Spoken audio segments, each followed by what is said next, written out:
Step 1, the fuselage.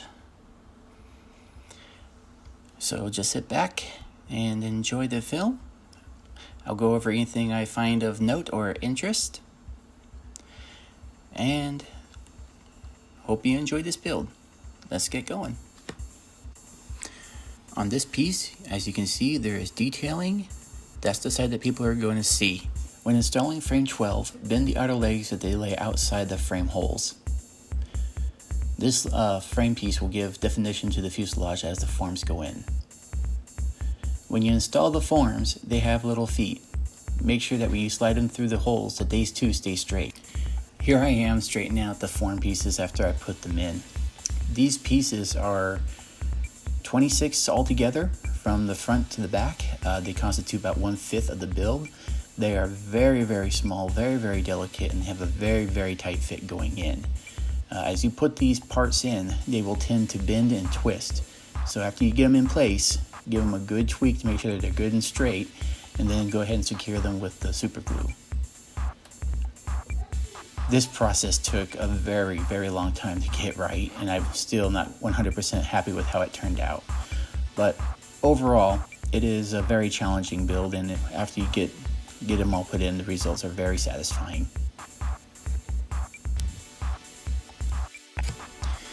The firewall assembly, I believe, was in this print. It did not line up correctly at the end of the fuselage, so I had to file it down a bit. After I filed it down, I was able to place it correctly, and the installation was pretty easy after that.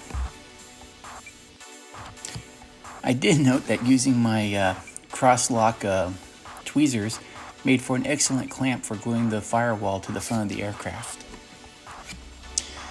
Now the final 4 pieces for this assembly go in a zigzag fashion, and they go in between parts that are already installed. It's very difficult to put in, as you see me trying to get it in.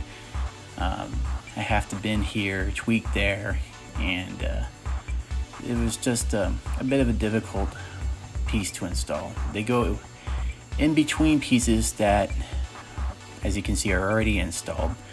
And I personally feel that they probably should have been installed earlier in the build, but I'm still out on my conclusion because I can see where if you install these earlier, they can get in the way of other parts.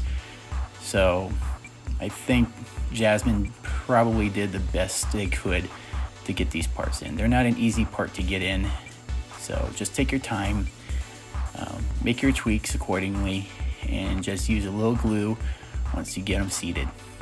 That's my only advice.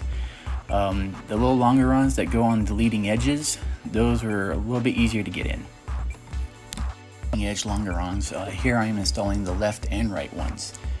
Now they go up against the little D-nose sections that get twisted up on the main part of the chassis of the fuselage. When you bend those little pieces, the upper is the part that has the longer curve. I'll show these here in a bit, and then the lower section of it will be the sharper curve. But getting these little longeron pieces in was a bit of a challenge because there is literally no more space after everything's been installed. So you have to do some tweaking to get them to slide in. Once you do get them in though, that's pretty much it. You just need a very, very minimal amount of glue. A lot of friction in the piece will keep them from moving around. And after that, then I think the major headache might be over. But don't hold me to that. Now, as I was saying, when you bend these pieces,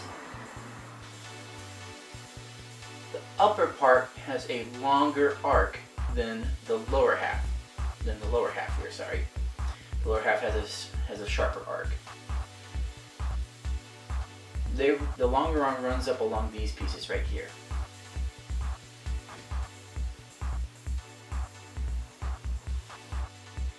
Overall, I felt that the model assembly was pretty straightforward. There wasn't much to worry about.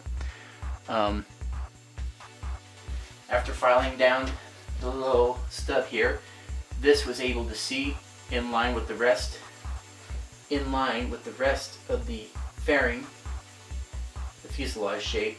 So that's how I knew that it was in the correct position.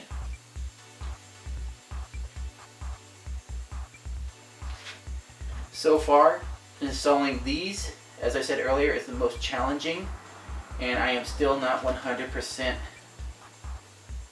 happy with their alignment.